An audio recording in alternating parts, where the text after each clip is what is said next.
اس کا ذریعہ یہ تھا قرآن کے ذریعے ایمان پیدا کرو تاکہ ایمان کے ذریعے سے جہاد پیدا ہو. اس کے لیے زندگی کھپائی ہے.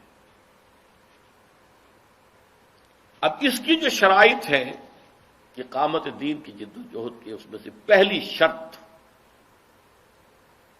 جماعت.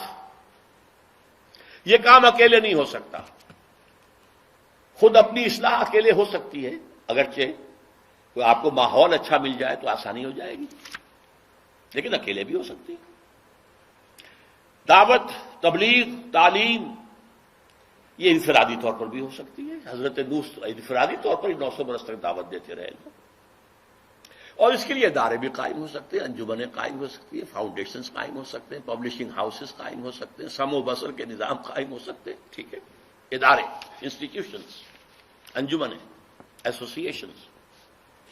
لیکن اس تیسرے لیول پر آ کر جماعت، لا اسلام الا بالجماعہ، مردوں اور عورتوں دونوں کے لیے. اس کی بنیاد بیعت، عورتوں کی بیعت قرآن مجید میں موجود ہے، مردوں کی بیعت کا ذکر ہے لیکن حدیث کے اندر اس کے الفاظ ہیں. جماعت، لا اسلام الا بالجماعہ، انی آمرکم بخمس بالجماعت والسمع والطاعت والہجرت والجہاد فی سبیل اللہ. یوں سمجھ لیجئے جس نے یہ سمجھ لیا کہ اقامت دین کی جد و جہد فرض ہے، اسے جاننا چاہیے کہ اس کے لیے التزام جماعت فرض ہے. میری سوچ یہ ہے، خدا کے لیے سمجھ لیجئے. علمی نکات اپنی جگہ ہے، قرآن مجید کی حکمتوں کی باریکیاں اپنی جگہ ہیں، ان کا تو کوئی احاطہ کر ہی نہیں سکتا. اس کا ایسنس کیا ہے، اس کا تھرسٹ کیا ہے، وہ چاہتا کیا ہے، وہ کس چیز کو ایمفیسائز کرتا ہے، کس چیز کو مرکز بناتا ہے، اس کو سمجھیے. اقامت دین کی جد و جہد فرض، اس کے لیے التزام جماعت فرض. فرض. اور دیکھیے فرض کے بارے میں جان لیجئے، ایک فرض کا تارک تمام فرائض کا تارک ہے. اگر ایک شخص کہتا نماز تو میں پڑھوں گا، 5 وقتہ پڑھوں گا، روزہ نہیں رکھوں گا، بھائی ختم، نماز بھی گئی، روزہ بھی فرض ہے، رمضان کا روزہ فرض ہے. صاحب استطاعت اگر حج نہیں کر رہا ہے تو اس کو بھی کفر سے تعبیر کیا گیا. فرض ہے، ادا کرو.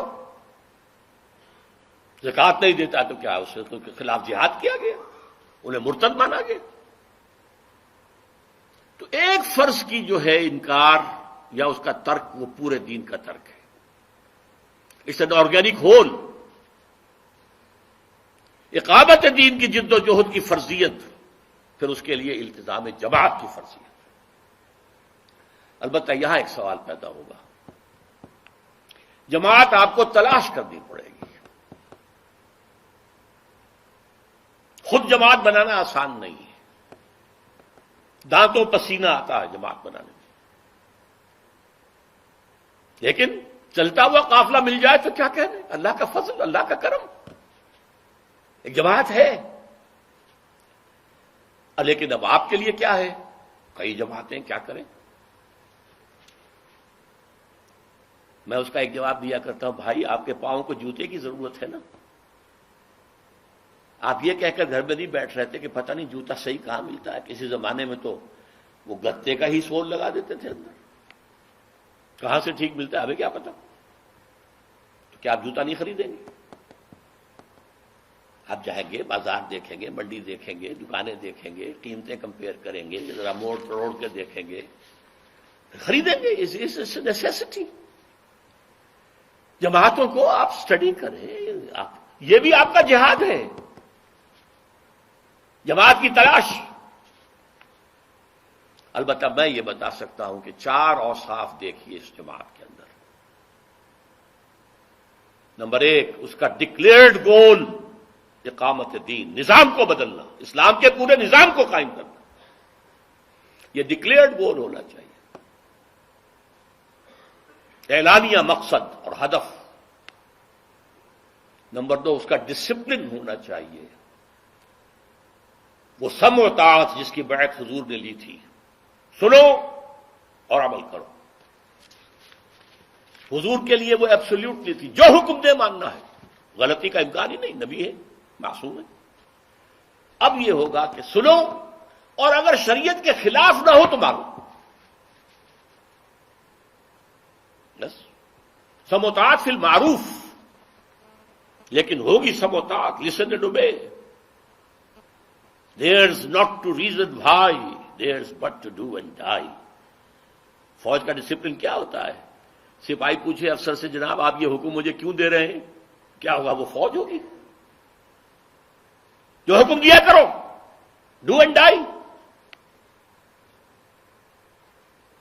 یہ جماعت اس نظم کے ساتھ، اور اس نظم کے لیے بنیاد بیعت، دنیاوی تنظیمیں، ایسوسیشنز، پولیٹیکل آرگنائزیشنز، اور چار آنے کی ممبری والی تنظیمیں، سیاسی تنظیمیں کچھ اور ہوتی ہیں، فلاحی تنظیمیں کچھ اور ہوتی ہیں، محض تبلیغی تنظیم کچھ اور ہوتی ہے۔ نہیں، یہ حزب اللہ کی بنیاد بیعت سمع و طاعت فی المعروف۔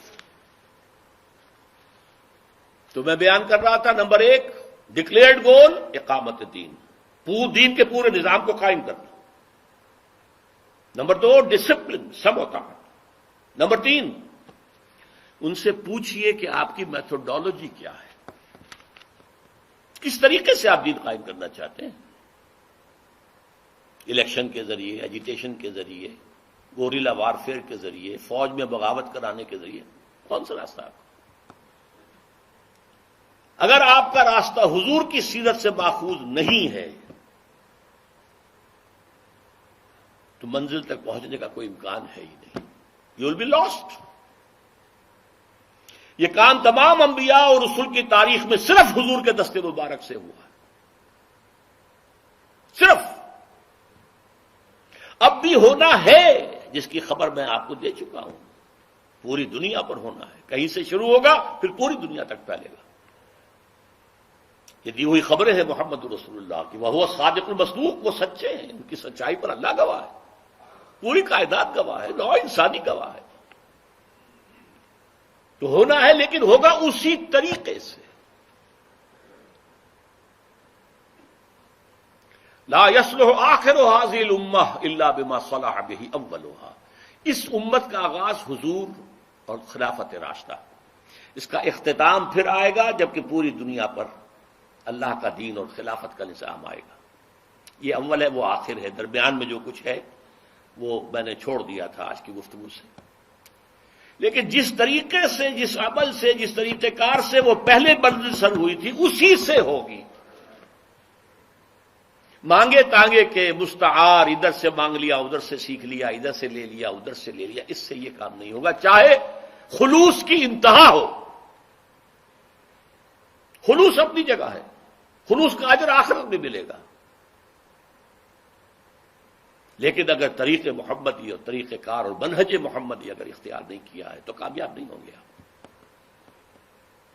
اس کے لیے میری کتاب خدا کے لیے پڑھیے، منہج انقلاب نبوی، میرا صاحب الصلاۃ والسلام، اور چھوٹی سی ایک کتاب بھی ہے، اس کا خلاصہ رسول انقلاب کا طریق انقلاب۔ رسول انقلاب ایک ہی ہے تمام رسولوں میں، جن کے ہاتھوں انقلاب آیا، پوری دنیا مانتی ہے، عظیم ترین انقلاب آیا۔ میں تو ایک جملہ نقل کیا کرتا ہوں برنارڈ شاہ کا، نے گاندھی کے بارے میں کہا تھا، ہی is a saint among politicians. سیاست دانوں میں تو وہ لگتا ہے کوئی مہاتما ہے، کوئی روحانی آدمی ہے، سینٹ ہے، سادھو ہے۔ He is a saint among politicians and a politician among saints. ان کے اندر وہ پالیٹیشین ہے۔ تو میرا یہ جملہ ہے، میں اس ڈر سے کے ساتھ معذرت کرتے ہوئے، اللہ سے معافی چاہتے ہوئے کہہ رہا ہوں، حضور کی شان شایع یہ بات نہیں بنتی ہے، لیکن یہ سمجھانے کے لیے کہہ رہا ہوں۔ He was a revolutionary amongst the prophets and a prophet among the revolutionaries۔ تاریخ انسانی میں جتنے انقلاب آئے ہیں اس سے سب سے بڑا انقلاب محمد نے برپا کیا، اور تاریخ انسانی میں جتنے نبی اور رسول آئے ہیں ان میں سب سے بڑے نبی اور رسول محمد ہے صلی اللہ علیہ وسلم۔ تو منہج انقلاب نبوی۔ چوتھی چیز، جو بھی جماعت ہے جس کے بارے میں آپ سوچ رہے ہیں اس کی قیادت کے قریب جا کر دیکھیے نہیں سونگیے. یہ سونگنا بھی میں کہہ رہا ہوں، اس کے علاوہ ایک اور ہے جس کو آپ ESP کہتے ہیں، ایکسٹرا سینسری پرسیپشن. قریب جا کر آپ کو محسوس ہو جائے گا کہ آیا ان قائدین کے اندر خلوص اور اخلاص ہے یا یہ دکانداری ہے. لیکن اس میں میں نے کہا قائدین کے پاس، اس لیے کہ پیچھے چلنے والوں میں ہر طرح کے لوگ ہوتے ہیں. جب حضور کے پیچھے چلنے والوں میں بظاہر منافقین بھی تھے، مسلمان تو شمار ہوتے تھے، مسجد نبی میں نمازیں تو پڑھتے تھے، ان کا سردار پہلی صف میں ہوتا تھا اور کھڑے ہو کر تلقین کرتا تھا حضور کے خطبے سے پہلے کہ لوگوں غور سے سنو، یہ اللہ کے رسول ہیں، جبکہ وہ نہیں مانتا تھا اللہ کا رسول، جھوٹ تھا. اذا جاءك المنافقون قالوا نشهد انك لرسول الله والله يعلم انك لرسوله والله يشهد ان المنافقين لكاذبون. تو چوتھی چیز یہ ہے کہ سونگیے. یہ چار چیزیں اگر کسی جماعت میں 33% پاس مارکس کی حد تک بھی نظر آ جائیں چاروں، اس جماعت میں شامل ہونا فرض ہے. میں فرض کے لفظ کی تکرار کر رہا ہوں خدا کے لیے، with all emphasis at my command. جو میں بات کہہ رہا ہوں یہ میرا الوداعی خطاب ہے، میرا تحفہ ہے جو میں دے رہا ہوں. مختصر الفاظ میں وہ باتیں کہہ رہا ہوں جو میری بڑی بڑی کتابوں میں لکھی ہوئی، جو 2-2 ڈھائی گھنٹے کی تقریروں میں ایک موضوع پر بات ہوئی ہے. میں نے آج سب کو ان کو جمع کیا. بہرحال اگر تو جماعت مل جائے تو اسے اپنے لیے نعمت سمجھیے، اللہ کا فضل سمجھیے، اللہ کا کرم سمجھیے. یہ الفاظ میں نے 1954 کے آخر میں جماعت اسلامی کی رکنیت کی درخواست دیتے ہوئے لکھی تھی کہ میں جماعت اسلامی کے وجود کو اپنے لیے ایک بہت بڑی نعمت سمجھتا ہوں کہ قافلہ چل رہا ہے جس میں میں شامل ہو کر اپنے دینی فرائض بشمول اقامت دین کی جد و جہد کے اس کی ادائیگی کر سکتا ہوں. نہ ہوتی تو خود کو جماعت بنانا آسان کام نہیں تھا. لیکن میں آخری بات کہہ دوں، فرض کیجئے کہ آپ ان چار چیزوں کے حوالے سے ساری جماعتوں کو ریجیکٹ کر دیں. جماعت اسلامی میں یہ خرابی، تنظیم اسلامی میں یہ خرابی، JUI میں یہ خرابی، JUP میں یہ خرابی، تبلیغی جماعت میں یہ خرابی، فلاں میں یہ شارٹ کمی، فلاں میں یہ تقصیر. تو اب آپ پر لازم ہے کہ آپ کھڑے ہوں، جماعت بنائیں. فرض کیجئے آپ کی طرف ایک آدمی آتا، کوئی بات نہیں، ایک اکیلا 2 جماعت، ایک امام ایک مقتدی، جماعت کا آپ کو ثواب مل جائے گا. نبی بھی ایسے گزرے، ان کے ساتھ کوئی نہیں آیا، کوئی پرواہ نہیں. کیا جو کہ اللہ تعالیٰ آپ کی طرف لوگوں کا رجوع کر دے، لوگ آ جائیں. لیکن جماعت کے بعد اسلام نہیں، لا اسلام الا بالجماعۃ. اور بیعت کے لیے آیا، من مات ولیس فی عنقہ بیعۃ فقد مات میتۃ جاہلیہ.